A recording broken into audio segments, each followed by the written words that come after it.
장 1절부터 11절 말씀이 되겠습니다. 사도행전 18장 1절부터 11절 말씀입니다.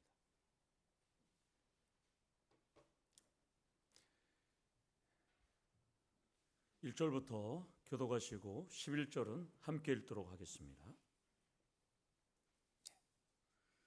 그 후에 바울이 아덴을 떠나 고린도에 이르러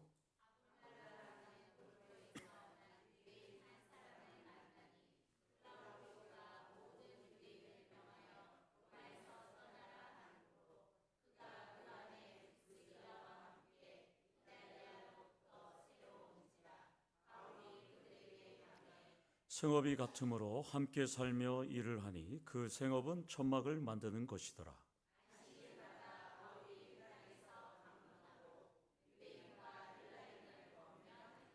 실라와 디모데가 마게도냐로부터 내려오매 바울이 하나님의 말씀에 붙잡혀 유대인들에게 예수는 그리스도라 밝히 증언하니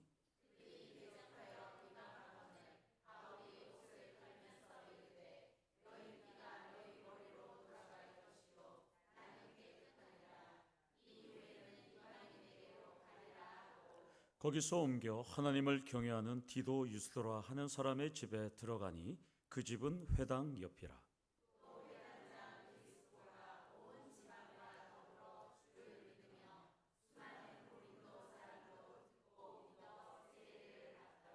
밤에 주께서 환상 가운데 바울에게 말씀하시되 두려워하지 말며 침묵하지 말고 말하라.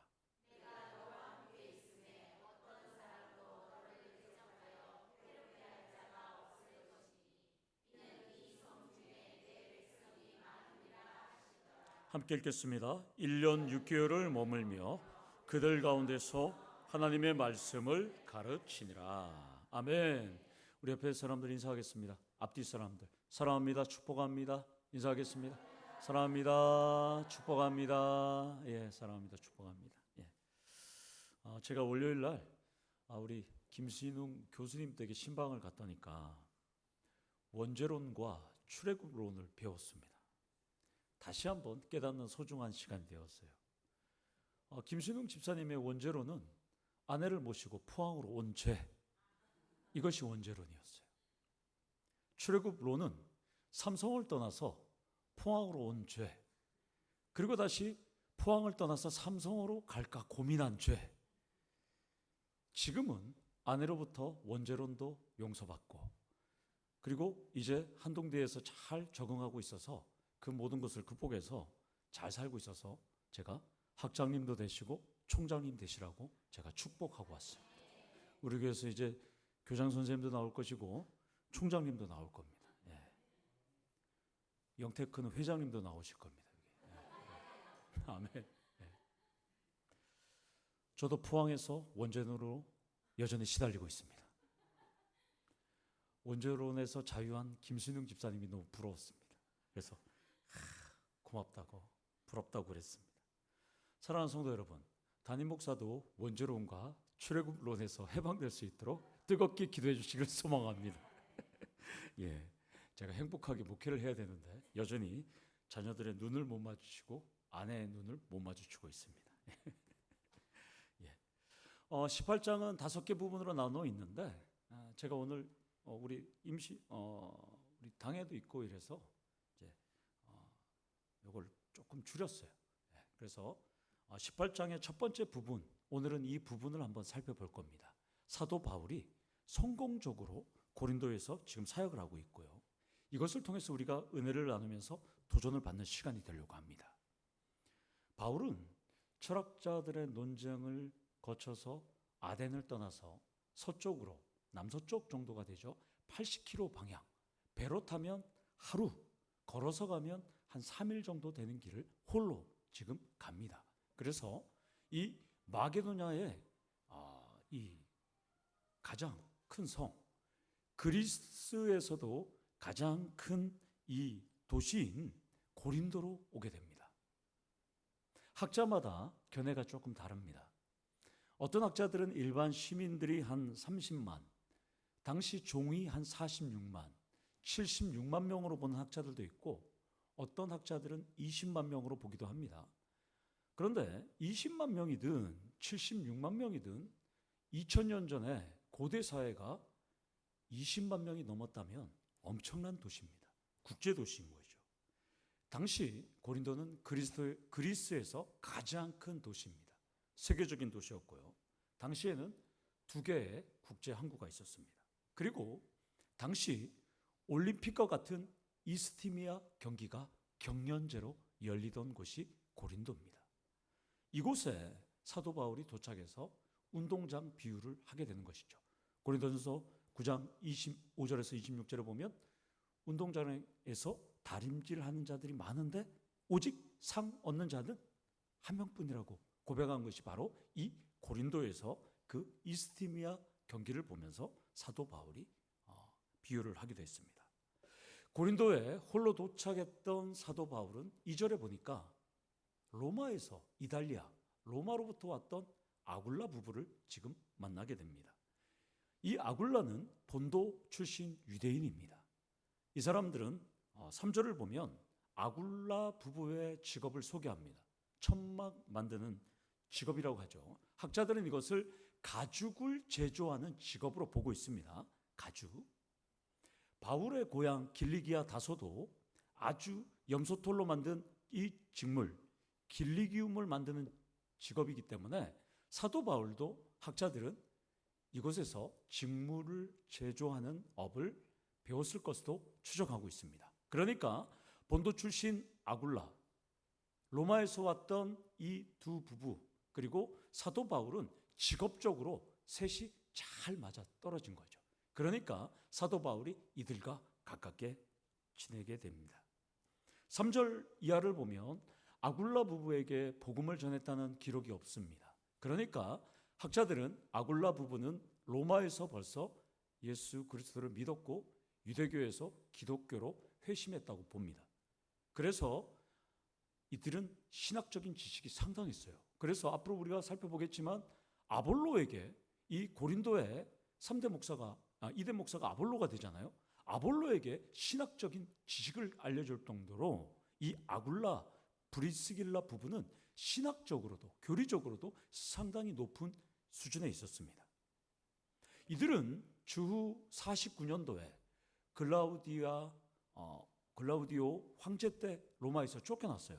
쫓겨난 이유는 당시 유대인들과 기독교인들의 논쟁이 있고 유대인들이 소요를 일으키니까 황제가 안 되겠다, 유대인 전부 나가라 이래서 추방령 때문에 어쩔 수 없이 이 부부도 이곳에 정착하게 된 것입니다. 그렇다면 바울이 고린도에 정착하게 된 이때가 주후 50년으로 보고 있습니다. 그러면 1년 전에, 무려 1년 전에 아굴라 부부가 로마에서 와서 정착하고 있고, 그리고 사도 바울은 홀로 지금 이곳에 왔습니다. 그런 걸 보면 하나님께서는 미리 이 사람들을 보냈다는 것이죠. 이미 1년 전에 두 부부를 통해서 고린도에 정착하고 자리를 잡도록 주님이 이끄셨다는 것입니다. 여기서 첫 번째로 우리가 나눌 메시지는 주님은 신실한 맞춤 동역자를 예비하고 이끄신다는 것입니다. 마치 저에게 여러분들을 준비시킨 것과 동일합니다. 저에게도 아굴라 부부가 우리 교회에 상당히 많습니다. 그래서 저는 늘 행복하고 감사합니다. 이 말씀이 제가 신방 때 우리 남장로님 때 가서 드렸던 말씀이에요.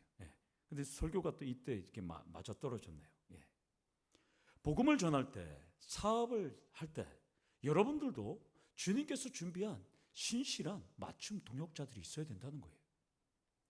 또한 지금까지 그렇게 만나신 분들도 있을 겁니다. 또한 지금도 그런 동역자를 만나고 싶은 분들도 있을 것입니다. 사도 바울에게 있어서 브리스길라와 아굴라 부부와 같은 맞춤 동역자를 만나는 축복이 여기 계신 우리 성도님들과 방송을 통해서 보는 우리 모든 성도님들에게 있기를 간절히 축원합니다. 4절을 보면 바울이 안식일에 유대인 회당에서 강론합니다.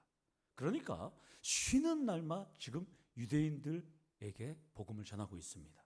물론 이 안에는 경건한 이방인들도 있습니다. 그들은 회원은 될 수가 없습니다. 유대인만 회원이고 경건한 하나님을 경외하는 이방인들은 준회원으로 참여할 뿐입니다. 그러니까 이방인들은 늘 찬밥입니다. 이렇게 사도 바울이 안식일에만 강론하는 이유는 아직 선교팀이 데살로니가에서 도착하지 않았기 때문입니다. 홀로 있으니까 지금 나서야 될 때가 아니라서 브리스길라와 아굴라 부부와 함께 천막을 만들고 가죽을 만들면서 6일을 지내고 안식일에만 그는 복음을 전파 활동을 하는 것입니다. 여기서 두 번째로 우리가 나눌 메시지는 복음 전파도 인내하며 기다림의 시간이 있어야 한다는 것입니다. 이것은 오늘을 살아가는 우리도 마찬가지입니다. 왜냐하면 예수님이 언제 오시는 걸 우리가 알지 못하기 때문에 오늘이라도 당장 가서 복음을 전해야 하는 것은 당연합니다. 그러나 물도 급하면 체하듯이 복음 전파도 다 때가 있습니다. 지금 보면 사도 바울이 고린도에 오기 전까지의 모습과는 사뭇 다릅니다. 아덴에서는 사도 바울은 나홀로 복음을 전파했습니다. 그런데 지금 이 고린도에서는 사도 바울은 사뭇 다른 모습입니다. 왜 다를까요? 저는 본문을 통해서 질문을 던졌습니다. 왜 사도 바울은 고린도에서 다른 모습을 보일까? 첫째는 주님의 뜻이었죠. 둘째는 바울은 이것이 선교 본부로 생각했다는 것입니다. 그래서 실라와 디모데가 합류할 때까지 사도 바울은 지금 기다리고 있는 것입니다. 그렇다면 여러분들은 오늘 이 시간에도 얼마나 기다리며 인내하는 삶을 살고 있습니까? 자동차도 기름이나 전기가 있어야 움직입니다. 바울은 지금 복음 전파를 위해서 충전 중에 있습니다. 따라서 성도님들도 사업이든 직장이든 일이든 복음 전파든 기다리고 인내해야 할 때가 있다는 것입니다. 필요하다면 일단 사도 바울처럼 주님께 맡기고 기다림에 재충전의 시간을 갖기를 간절히 축원합니다. 5절을 보면 드디어 실라와 디모데와 선교팀이 마게도냐에서 마게도냐 데살로니가에서 바울이 있는 고린도에 합류합니다. 기다렸더니 열매와 성과가 일어났다는 것이죠. 그런데 여기서 재미있는 것이 중요한 것이 선교팀만 온 것이 아닙니다. 여기 5절에 보면 바울이 하나님의 말씀에 붙잡혀, 이 동사 붙잡혀, 이 단어가 시네이케토라는 동사인데 이것이 미알류입니다. 계속 전념하다라는 뜻이에요. 그러니까 학자들은 이 시네이케토라는 단어에서 이때 사도 바울에게 선교팀만 온 것이 아니라 데살로니가에서 많은 예수를 믿는 사람들이 바울을 위해서 물질적인 후원을 했던 것으로 추정하고 있습니다. 그래서 많은 후원이 있기 때문에 이제 바울은 선교팀도 합류했고 또한 재정적으로 안정이 되니까 이제 복음을 전념해서 전할 수 있게 되었다는 것이죠. 기다렸더니 선교팀도 오고 플러스 재정적인 지원까지 되었다는 것입니다. 여기서 세 번째로 나눌 메시지는 기다렸더니 2배의 축복이 임했다는 것입니다. 주님은 동역자들도 합류시켜주고 선교비까지 바울에게 지원해 주신다는 것입니다. 이제 바울은 안식일만이 아니라 평일에도 이제 유대인과 헬라인을 대상으로 복음을 전하게 됩니다. 이제 고린도 선교가 본격적인 본궤도에 올라간 것 같습니다. 이제 순풍에 돛단 듯 고린도 사역이 잘 될 것 같은 분위기가 이제 주장되었습니다. 그런데 이게 웬일입니까? 6절을 보면 유대인들이 대적하고 비방합니다. 사람도 있고 재정도 있어서 선교가 잘 될 줄 알았는데 우리의 적 미스터 사탄이 가만두지 않습니다. 여기서 대적하다라는 이 안티타소마이라는 이 헬라어 동사 사도행전에서 유일하게 본문에만 나오는 동사입니다. 이것은 유대인들이 조직적으로 사도 바울을 지금 대항했다는 것을 의미합니다. 여기서 비방하다라는 이 블라스페몬토는 불경한 말을 하다, 헐뜯다, 조소하다 이런 뜻이에요. 그러니까 사도 바울 앞에서 이들은 면전해도 되고 욕설을 하고 있는 거예요. 지금 유대인들이 가만두지 않습니다. 마구마구 그냥 욕설을 지금 퍼붓고 있습니다. 이것을 보면 복음 전파에는 반드시 반대 세력, 비방 세력이 존재한다는 것입니다. 오히려 조용하고 없다면 이상한 겁니다. 사탄이 가만두지를 않습니다. 그러자 6절 하반절을 보면 바울이 이상한 행동을 취하고 말을 합니다. 옷을 털면서 이렇게 말합니다. 너희의 피가 너희 머리로 돌아갈 것이요 나는 깨끗하리로다. 이렇게 말합니다. 이것은 먼지를 털었다는 것은 너네들과 나는 이제 관계가 단절된다는 의미입니다. 이것은 사도행전 13장 45절에서도 나오는 내용입니다. 이것도 지금 나는 너희들에게 전했는데 너희가 받아들이지 않았으니까 나는 이 죄에서 무관하다. 너희 핏값은 너희가 지라. 이런 의미에서 먼지를 털어버립니다. 여기서 네 번째로 나눌 메시지는 복음 전파의 걸림돌은 반드시 있습니다. 그렇다면 복음 전파의 걸림돌을 만나면 피하기는 피하되 절대 두려워하지는 마셔야 합니다. 바울의 신념은 로마서 1장 16절에 이렇게 나옵니다. 이때의 기억인지는 몰라도 사도 바울은 로마서 1장 16절에 이렇게 말합니다. 이 복음은 모든 믿는 자에게 구원을 주시는 하나님의 능력이 됨이라. 먼저는 유대인에게요. 그리고 헬라인에게로다. 먼저 유대인에게 자기는 전했어요. 그러나 거부했으니까 이제 자기는 헬라인에게로 간다는 얘기예요. 이제 동족 유대인들이 거부하자 이제 단호하게 내 소명을 나는 다 했으니까 이제는 이방인 헬라인에게 내가 복음을 전하겠다라고 지금 다짐합니다. 자신의 신념, 사도 바울의 신념은 이방인이 먼저가 아니라 자신의 동족 유대인이 먼저였습니다. 그러나 지금 내려놓습니다. 그래, 이 신념 내가 내려놓게. 이제 나는 헬라인에게 전하겠다라고 합니다. 이것은 사도행전 13장 46절에도 동일하게 이해한 것이죠. 1차 선교 여행 때 비시디아 안디옥에서 유대인들이 또 반발하니까 그때 바나바와 바울이 우리가 이방인에게로 향하노라 하고 이방인들에게 복음을 전했습니다. 지금 2차 선교 여행에서도 똑같은 일이 벌어지고 있습니다.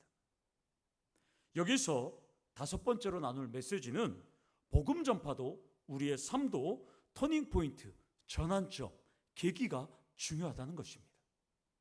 바울은 민족 구원이라는 신념을 지금 내려놓습니다.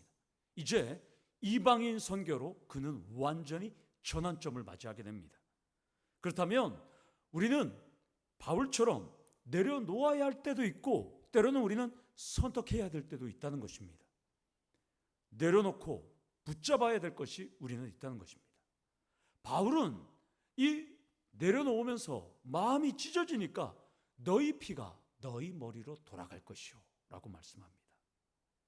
나는 깨끗하다 라고 말합니다. 그렇다면 본문 속에서 우리도 깨달아야 됩니다.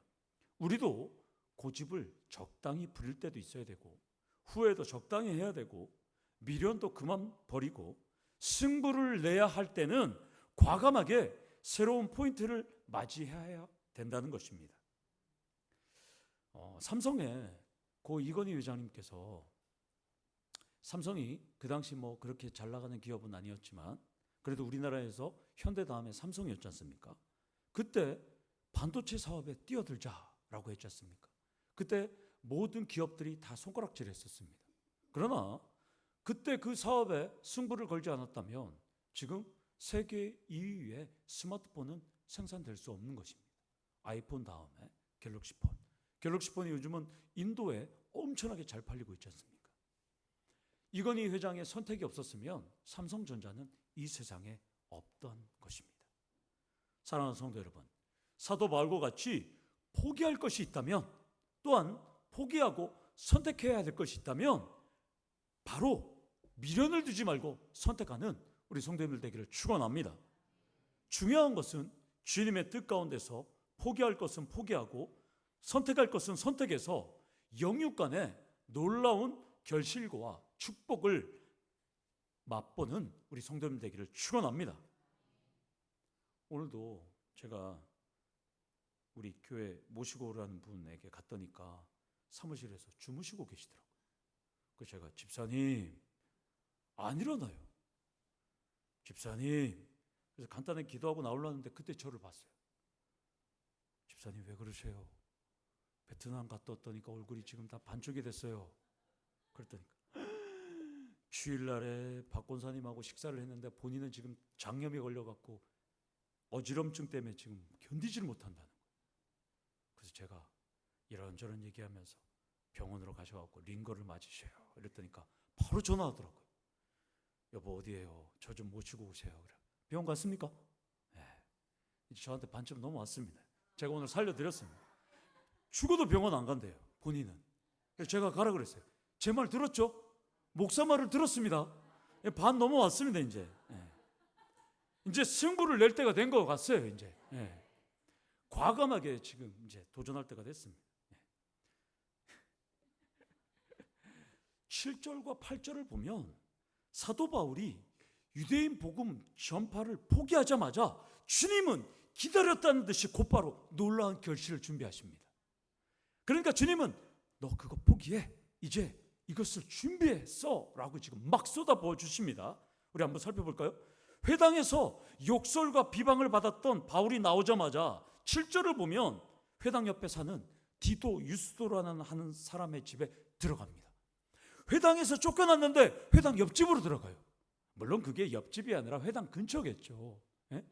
회당에서 그렇게 쫓겨났던 바울에게 주님은 회당 근처 옆집에 디도 유스도를 준비해 주고 있었다는 거예요. 와, 이 참 대단한 놀라운 결실이 지금 일어납니다. 바울은 회당에서 쫓겨난 것 같아요. 그러나 선교 전략이 실패한 것 같습니다. 그러나 디도 유스도는 회당에서 있었어요. 이 사람은 회당의 준회원이었던 것 같습니다. 디도라는 뜻은 라틴어이기 때문에 이 사람은 로마 사람, 이탈리아 사람일 가능성이 상당히 높습니다. 이 사람은 사도 바울이 회당에서 전하는 말씀을 듣고 그는 회심을 한 거예요. 그러니까 사도 바울을 데리고 자기 집으로 들어간 겁니다. 그는 하나님을 경외했고 이제 유대교에서 회심해서 예수를 믿게 되었다는 것입니다. 아멘이십니까? 주님은 회당에서 수모를 받았던 사도 바울에게 회당 옆에 신실한 신자를 준비해 두고 계셨습니다. 더 놀라운 것은 8절을 보면 회당장 그리스보라는 사람과 그의 온 집안이 주님을 믿고 수많은 고린도 사람도 듣고 믿어 세례를 받았다라고 말씀합니다. 말도 안 되는 일이 벌어졌죠. 회당에서 쫓겨났는데 회당장이 믿어버립니다. 그리고 회당장만 믿었느냐? 그의 집안, 온 집안 사람들이 다 믿고 또한 수많은 고린도 사람들도 다 믿고 세례까지 받았다는 것입니다. 회당 옆집에 사는 로마인이 유대교에서 예수 믿고 이것도 대단한 열매인데 회당의 모든 일들을 좌우하는 회당장까지 예수를 믿는 것입니다. 충격적인 일이 벌어졌습니다.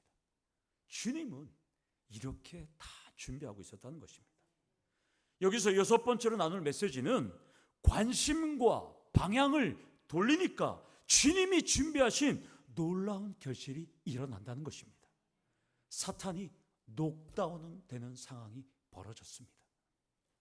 유대인 공동체는 정치, 행정, 종교 모든 일을 담당하는 회당의 모든 일은 회당장이 담당합니다. 그런데 회당장이 주를 믿고 고린도의 수많은 사람들도 믿고 믿음의 고백인 세례를 받습니다.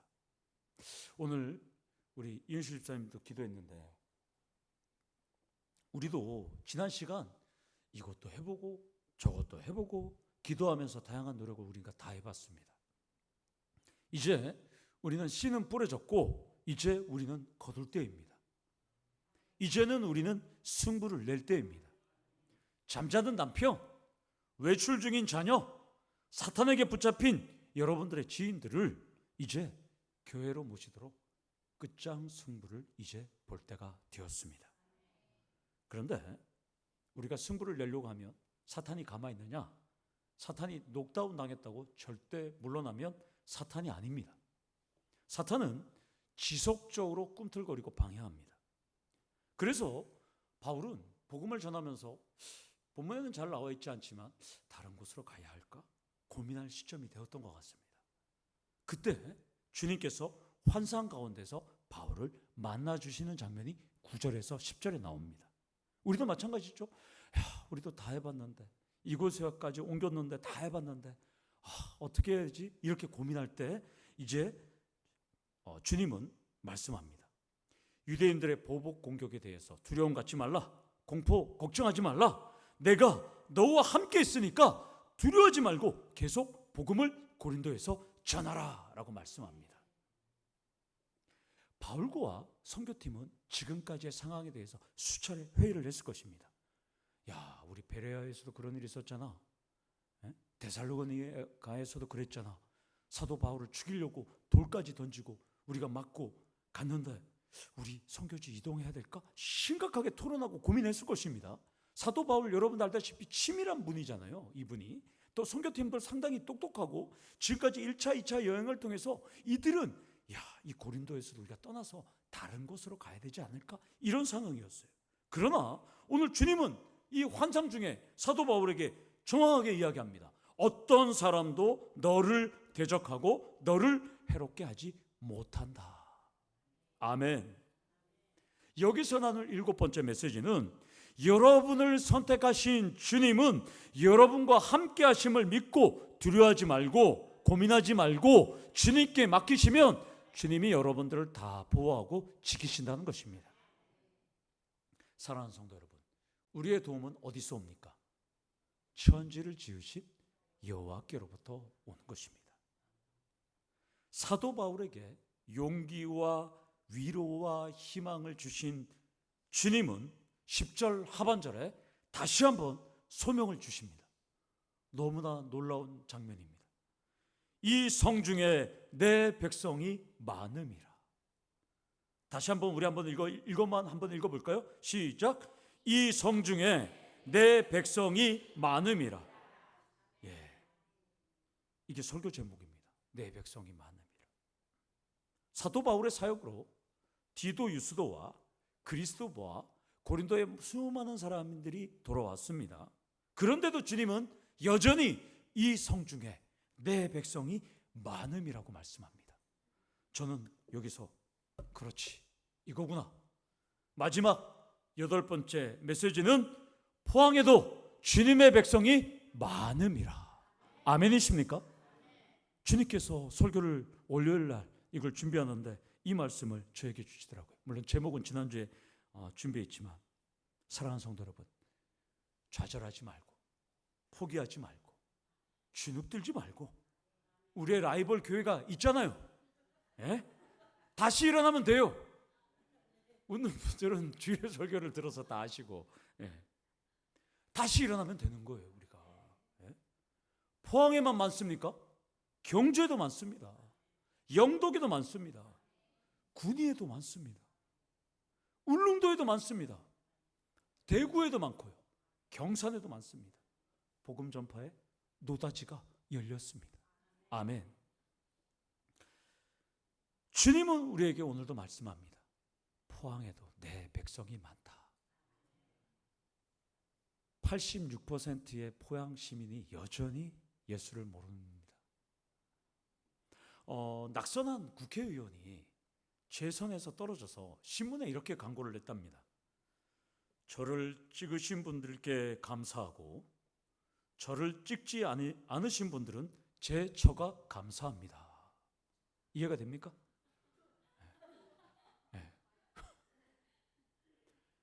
원죄론이죠. 원죄론. 오늘 원죄론부터 시작해서 원죄론으로 끝납니다. 저는 이렇게 광고를 낼 겁니다. 이곳에 성도가 넘치면 하나님이 영광을 받으시고 꽉 차지 않으면 사탄이 좋아할 겁니다. 이것도 원죄론입니다. 내 백성이 많은 포항에서 복음을 전하시는 양덕 참평안교회 성도님 되기를 축원합니다. 이 자리에 계신 분들의 얼굴을 한번 보십시오. 오늘 이후에 어떤 분들이 많이 올까? 오늘 또 한 분이 오셨어요. 또 새로운 분이 오셨어요. 내 백성이 많습니다. 말씀을 정리합니다. 사랑하는 성도 여러분, 우리는 지금 성장이냐 쇠퇴냐 기로에 있습니다. 주님께 매달리고 복음을 전하고 채워서 하나님께 영광을 돌리기를 축원합니다. 왜냐하면 이곳에 이 성중에 내 백성이 많기 때문입니다. 아멘. 이 말씀만 의지하면서 하나님께 영광을 돌리시는 우리 성도님들에게를 간절히 축원합니다. 우리 다 같이 기도하겠습니다. 아버지 하나님, 우리는 부족합니다. 우매합니다. 전도의 기술도 없습니다. 아버지 하나님, 우리는 너무나 부족합니다. 말주변도 없습니다. 아버지 하나님, 우리의 믿음은 너무나 연약합니다. 우리를 거부하고 우리를 싫어하면 우리의 발걸음, 우리의 생각, 우리의 입술이 떨어지지 않습니다. 그럼에도 불구하고 우리를 복음의 통로로 하나님 우리를 불러주셨사오니 이 포항 지역에 이 성중에 내 백성이 많으리라는 주님의 말씀만 믿고 전할 때 놀라운 회심의 역사가 우리 삶에 일어날 수 있도록 하나님 역사하여 주시고, 이 자리가 가득 차고 넘쳐나서 우리 하나님께만 영광을 돌릴 수 있는 우리 양덕 참평안교회 될 수 있도록 하나님 역사하여 주시고, 그리고 주님께서 준비한 모든 사람들을 보내어 주시옵소서. 예수님의 이름으로 기도드리옵나이다. 아멘.